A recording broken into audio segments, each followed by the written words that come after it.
अस्सलाम वालेकुम।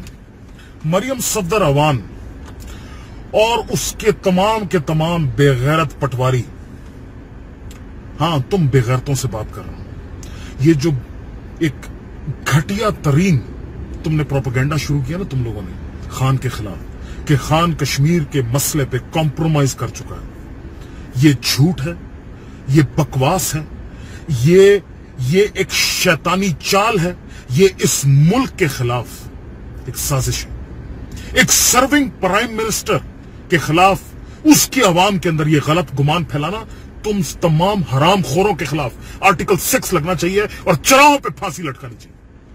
अगर तारीख में घुसे ना पिछले 10 साल की, तो जितना इस जरदारी लीग ने और इस नाअहल लीग ने इस कश्मीर के मसले को खराब किया, पाकिस्तान की पोजीशन को कमजोर किया, उसकी मिसाल पहले नहीं मिलती। वो जब जरदारी लीग आई हुकूमत में 2008 में, तो वो हरामखोर रहमान मलिक बंबई हमलों के बाद कहता है हम अपने ISI की चीफ को भेज देते हैं वहां तुम्हारे पास, तो आडा खाला जीना पुत्र लगना ना, ठीक है।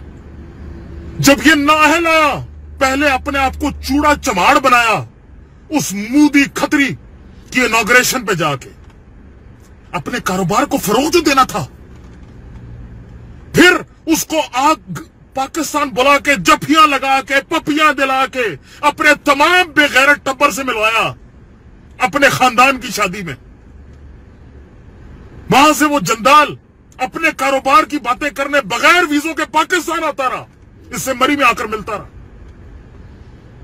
इसके वो जो हराम के पैसों से खरीदे हुए फ्लैट है लंदन में, उसके सामने खड़े सहाफी जब इससे कहते हैं कि गुलभूषण का नाम लो और बोलो तो उसने पाकिस्तान में दहशतगर्दी की है और इंडिया करा रहा है, उसने कहा जी आप ये बात किस तरफ लेकर जा रहे हैं, क्यों दो चीजों को जोड़ रहे हैं। और ये बेशरम ये कहती है कि खान कॉम्प्रोमाइज करेगा। अरे खान वो है जिसने इंडिया को उसकी औकात बताई, उसको बताया कि खबरदार कोई नहीं छोड़ेगा तुम्हें, और इंशाल्लाह ये कश्मीर का मसला खान ही हल करेगा।